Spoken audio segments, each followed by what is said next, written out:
Hello, this is Reverend Don Lewis coming to you from the beautiful metaverse and more specifically from beautiful Danville, Illinois. Welcome to Midday with Reverend Don. I hope you're having a wonderful day. And we're having a lovely, very temperate day here in central Illinois. And I hope that you are having a lovely day wherever you are. And today is the 1-year anniversary of the pre-Parliament parade in Chicago for the Parliament of World's Religions. And hello to Cassandra in the chat room. It's good to see you. I'm just going to have a little sip of coffee. Pardon my cough. I am recovering from a small cold, so I'm a little hoarse. I beg your pardon. Hello to Antonio in the chat room. It's good to see you. So 1 year ago, hello to Antonio in the chat room. It's good to see you. So 1 year ago today, at this time, we were just about completing, if I remember correctly, the preparations for the Parliament of World Religions opening parade. And hello to Arlene Hebert in the chat room. Hello to Black Crystal. Later today, I'm going to be republishing, hello to Janet Winston, many of the photos from that parade. It was a wonderful experience. It was a great time. And visually, absolutely beautiful. Hello to Renee in the chat room. It's good to see you, Renee. And to me, it's particularly stirring to remember that very exciting week. So if you're following me on social media all week long, during the 1-year anniversary of the event, which actually ran from the 14th to the 18th, I'm going to be putting up many of the pieces of media that we created at that time to remind everyone of just how great it was. And today, we're going to be talking a little bit about why it was so great, why it was worth doing, what the long-term effects of it are, and also what the short-term effects were. And the biggest short-term effect is that it's simply exhilarating to be at the Parliament of the World's Religions. The Parliament of the World's Religions has been described as the Olympics of religion. And, I don't know if that's the best term for them, but it does adequately describe the feel of the event.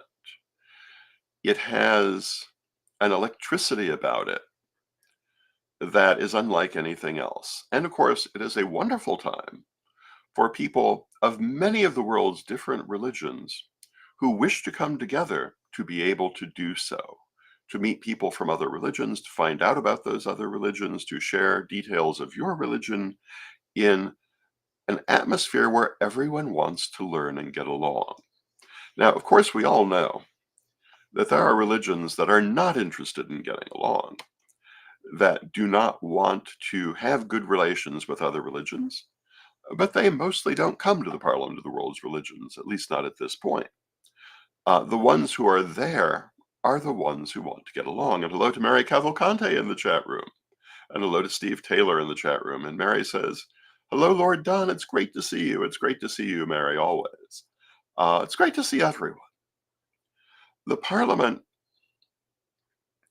well, let me, for those of you who are not familiar, give you a brief recap of the history of the Parliament.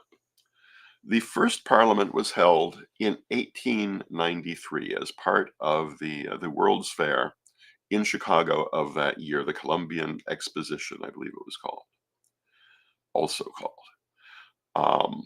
And the founders of the Corellian tradition were present for this event. They were certainly not part of the event, but they were in the audience. And the proof of that is that we still have their ticket to the event, and we brought it to the Parliament last year. And probably tomorrow I will be putting up again the photo of that ticket. And they considered it so important that they preserved it for 100 years and more, so that we were able to pull it out and bring it.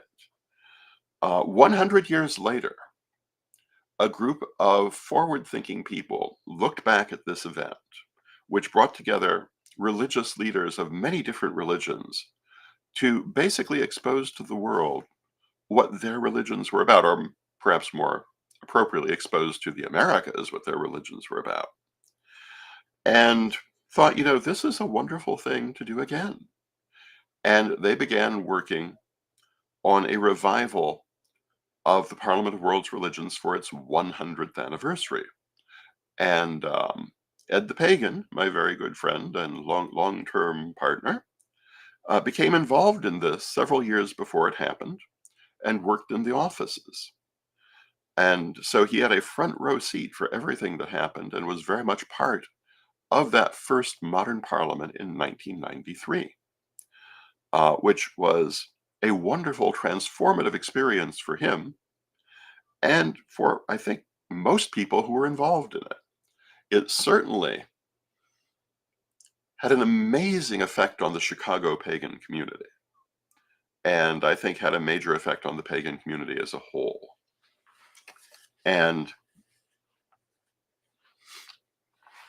it was, again, electrifying. It was a wonderful experience. And many of the individual things that happened during that parliament were epic in their own right. And the one that I particularly remember, at every parliament, Tibetan monks have created a sand painting specifically for the particular parliament. If you're not familiar with this art, they take tiny grains of colored sand and create an elaborate artwork which exists only for the period that it's created for, and then at the end is swept away. They're incredibly beautiful. And they did one for this first modern parliament. And the night that they had finished it, cameras caught a small boy basically coming and wiping the whole thing away. And a lot of people were outraged. But the monk said, oh no, this is what it's there for. It represents the temporal nature of life. The little boy has played the role of time, which scatters all things. And I think that is a very important lesson. And then the next day they went back to work creating a new painting. And I've had the great pleasure of watching, and in some cases videoing, the creation of some of the subsequent sand paintings that have been made for every parliament. And it's absolutely wonderful. And hello to Marcy in the chat room. And Marcy says, hello, Rev Don. Some of my friends have attended. Wonderful. And Steve says, I'm excited to learn about this. It sounds like a great topic to explore. It is. And again, during this 1 week anniversary, I'll be talking about it quite a bit. And there is a lot to learn that you may have missed last year when it was actually happening.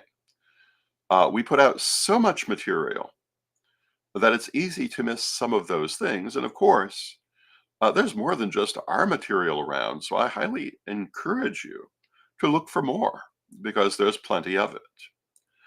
The Parliament is always wonderful, and there has been a Corellian at every one of them. And Ed the Pagan in particular has been at every modern Parliament, and I have been at many of them now. And last year was our largest Corellian delegation ever. And we made a massive showing of our Corellian people and really stood up to represent our tradition. And it was a wonderful experience. And it was a statement to the world, in my opinion, of our resilience and strength. Now, some of you who have followed will know that this was not an especially good time within the tradition. There was a lot of conflict happening, but we still did it, and we still did it well. And a year later, we're as resilient and strong as we ever were. And one of the reasons I'm celebrating this anniversary is to remind everyone we are still as resilient and strong as we ever were. And I, for one, am very proud of that. And I think all Corellians should be. And we did things at this parliament I don't know that many pagans have done at previous parliaments. And one of the things we did is we were able to represent our organization not only during the opening parade, but during the opening procession and on the stage during the opening plenary.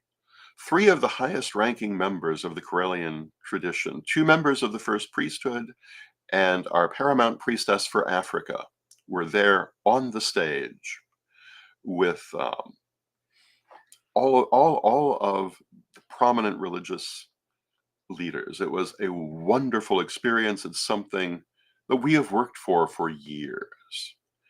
And there are many other exciting things that happened that week. One of them was the film Journey to the Parliament, created by Ed the Pagan and myself, which talks about Ed's journey through 30 years of the Parliament and the thing that motivated him. Again, pardon my cough. This is basically caused by the clearing up of the little issue I have had, but in the last day, it's always worse. But one of the things that Edward talks about, and perhaps we'll have him come on and talk about it himself, or you can watch it in the Journey to the Parliament movie, is that way back in 1993, one of the trustees of the Parliament pointed out, as he was arguing for the rights and representation of the pagan people, that we should consider ourselves lucky to be there, that we were there on sufferance, we were being tolerated, and that we did not even meet the minimum requirements to be considered a religion in the point of view of the organization, that they had bent over backwards to accommodate our community. And one of those issues was numbers. And apparently 100,000 is the minimum number to be considered a legitimate religion. And they did not feel the entire pagan community could represent that number at that time. And, people have spoken to me and to Edward and to others over the years about, why in subsequent years did we feel that numbers mattered so much? Well, this was part of that reason. And over the course of the years, we were able to come back with 100,000 people in our own court. Ultimately, far more than that, to represent ourselves by all standards as a world religion. A small world religion, arguably a junior world religion, but a full world religion. And that is particularly what we were doing last year. And hello to Fox for Witch in the chat room. And I see an archpriestess, and there's a certain irony in that by itself, once said to me, well, why are numbers so important? Well, they're important for recognition. And they're important for having a seat at that table. And what's so important about the Parliament anyway? Well, it is the table. It's one of the big tables where religious leaders gather, and it has a huge impact on the standing and the relationship of religions in many parts of the world, not all. As I say, those people who don't want to get along don't come in the first place. But there are many important religions of the world represented at the Parliament. And one of the things that happens there is they see other religions and form their opinions about them. Everyone at that Parliament is a substantial member of the community they come from. Most of them are religious leaders and therefore also important opinion makers. Often they're even setting official opinions. So to be able to interact with them on an equal level, to be able to interact with them in a way where we can represent ourselves to them, where we can get to know them as people, where we can create um, the positive impression we hope for, is a powerful thing. And I, for one, am very proud that we have been doing this now for so long and that we have achieved so much progress with it. And last year, a wide range of Corellians came to that parliament. Not as many as we originally hoped, and certain people were notable by their absence. Um, but I have nothing much to say about that, except that I think it says something. But those who came, in my opinion, are the ones who mattered. They were the ones willing to stand up, willing to be counted, willing to express themselves. And there were even a few who came and then refused to do anything um, because of some of the tensions that were happening at that point. But that's on them. Most of us were intimately involved in that event. And hello to Mary Hawk in the chat room.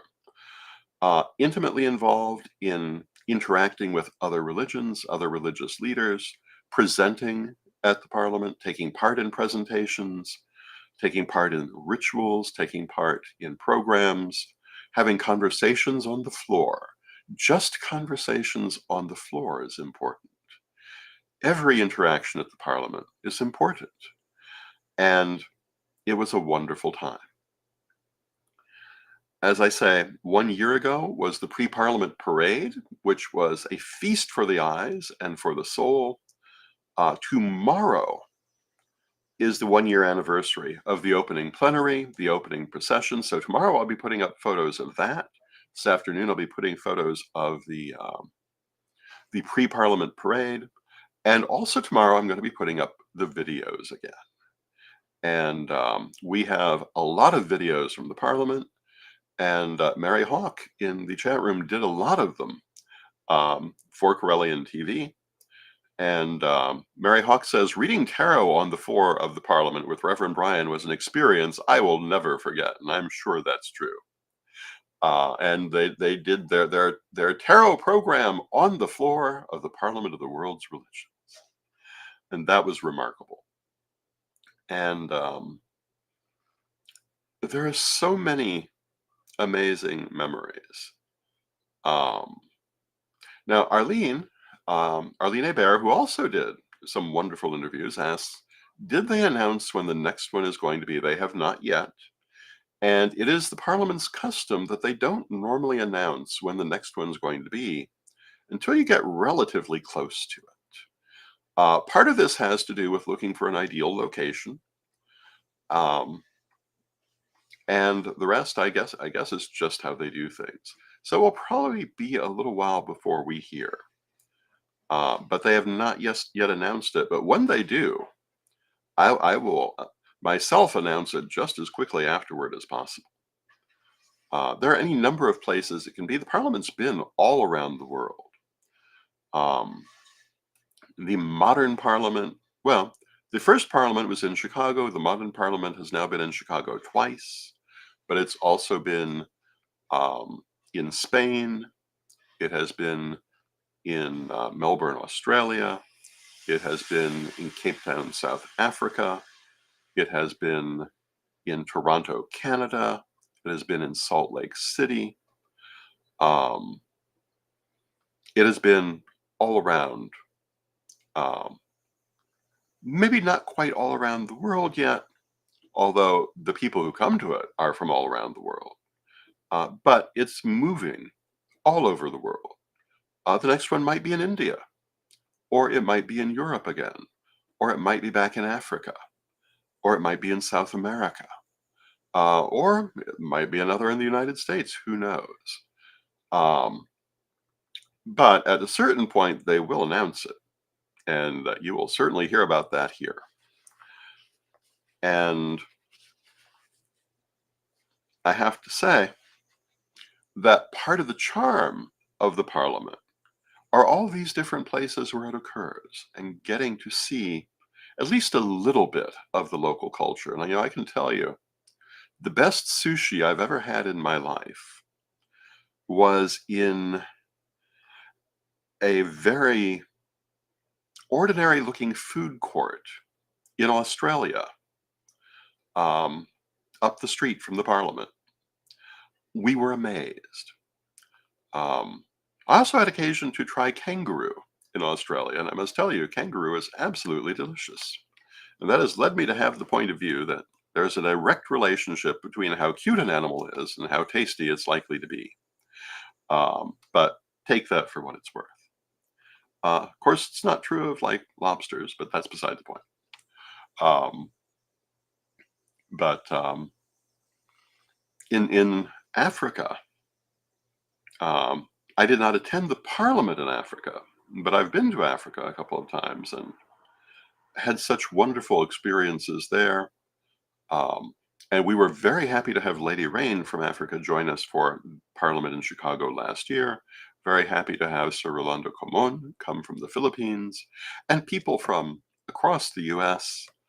and and various places coming in from Canada, coming in for the experience. It was wonderful. And so many people, and you'll be seeing many of them in our photos as we go forward, some of them in our interviews. Um, it was a fascinating time. And I,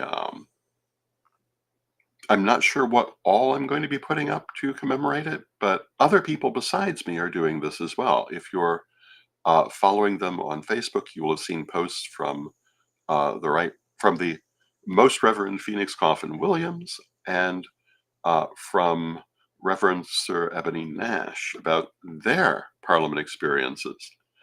Um, and I'm sure there are many more coming. And it was just a fabulous time. But it was also a very important event and a very important ongoing mission. And what is that mission about? Well, I've talked a lot about leadership recently. I also talked a lot about Project 2024. And please do not think that has gone away. And certainly don't think I'm not going to talk more about it, because I am, but not too much today. But things like the parliament are part of how we answer the call to leadership, part of how we answer the challenge of Christian nationalism by going out on that world stage and playing our role, by representing our tradition and our community to the wider world in a positive way. And these are not always easy things to do. The amount of money it cost to mount that mission to the parliament was very large. Part of what did it was a telethon that took place earlier last year that raised a great deal of money. There were other things that raised money for it as well.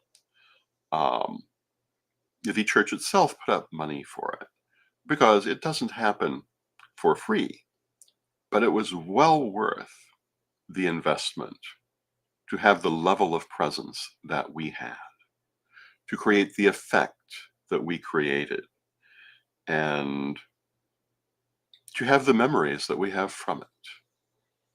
And these are some of the things I would say. Now, among the videos that I'll be putting up, in addition to interviews with some of the fascinating people who are there, some of them are people, some of them people from the wider community, there are also a couple of important events. There was the Freedom Ritual that happened 1 year ago Thursday. And on Thursday, I'll be putting up the video from that event. And that was an event put on by the Chicago pagan community to work for freedom and I would say also for peace. But it was the Freedom Ritual, and the theme of that year's Parliament was freedom and human rights. So this was a very appropriate ritual for that. And I was very proud to be able to be at that ritual, very proud of the fact that we have video of that ritual, and very proud of the fact that a very large portion of the participants were Corellians. Um, we also did a lustration, a regional lustration at the Parliament. Not the first one we've done there, but we did one. And that was a wonderful experience as well. It was also captured on video, and we'll be putting up that video in the next few days again. So you can take part again in all of these different wonderful experiences, as well as a very large number of photographs that I'm both looking forward to putting up and slightly dreading the amount of posting involved, but they're worth remembering. It's worth celebrating that we did this thing. And I hope that all of you, particularly those of you who are Corellian, those of you who are friends of our Corellian tradition, those of you who follow our work, will find this a wonderful memory. Now, Mary says, will you be in Buffalo this year for the regional lustration? And yes, I will be in Buffalo this year. I will be there for the regional lustration. I'm expecting, I will also be in the regional illustration happening later in the year here in Illinois. And it's my expectation that I will be at the future global illustrations as well. At least so long as my health permits. I mean, I'm sure there will come a day as I get older that, like Lady Crystal, I'll no longer be able to attend. But as long as I am, I plan to be there. And why? Well, because this is my life's mission. And, last year, my life nearly came to an end more than once. And, for a while, it seemed like there was nothing left for me to do with this mission. But that has changed. My health is much better. In many ways, it is restored. And I still have much work to do in this world and plan to do it. Now, Arlene says one of the best photos was the hug between you and Rolando, and this is absolutely true. Sir Rolando and I had waited many years to actually meet in person, and when we did, there was a wonderful embrace that Arlene caught on film, and that will be one of the photos going up later today. And if you've never seen that one, it's a very heartwarming photo. And many of these photos, I think, are very heartwarming photos, both because of the joy involved in them, and as a Corellian, just because of the accomplishment. And I think we must remember the accomplishment that we achieved at this Parliament of the World's Religions. And again, this is a sign of our resilience and our ongoing strength. And I think that as Corellians, we should all be very proud of that. Now, with that, I see we've come to the end of our half hour. Tomorrow, I'll be back with Chris Copeland talking about Corellian publishing.